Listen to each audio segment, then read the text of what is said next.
Los primeros recuerdos que tengo es de que nos llevaba un cura en bicicleta, pues hacía como de tutor y íbamos a bañarnos allí a la balsa de Purguel. Y el recuerdo que tengo es que salíamos siempre todos llenos de sanguijuelas pegadas. Para la gente de la zona, ha sido siempre la playa de la Ribera. Desde pequeños, si vamos a bañarnos allí, pues todos los pueblos de alrededor es que era nuestra playa de disfrute. Llevan unos años viniendo dos clases de gaviotas, hay cormoranes, hay somormujos, anades reales, zampullines, bueno, fochas, hay bastantes variedades. Y 2 años hemos tenido cisne también.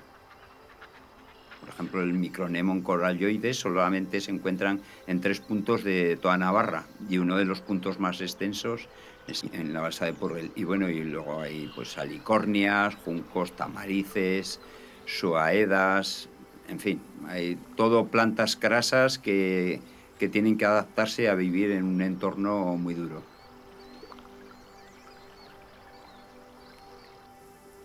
Muchas plantas no de gran porte, son plantas de pequeño porte, pero muy atractivas para, sobre todo, los naturalistas. Al ser una zona poco antropizada, es muy interesante por esto, por la variedad de plantas y que no las puedes encontrar en cualquier sitio. El origen es endorreico, pero el vaso del agua que se quedaba allí posiblemente era muy pequeño y entonces sí que desde 1627 se comenzó a recrecer todo eso de manera de que aumentara el nivel del agua para aprovecharla para regadío luego.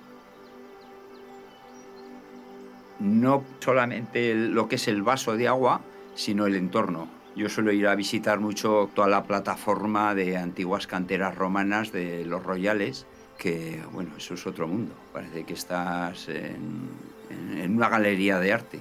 Todos los restos que fueron dejando los romanos de las extracciones que hacían de arenisca para construir las villas romanas de todo el Valle del Keiles, pues es que hay verdaderas esculturas en piedra allí.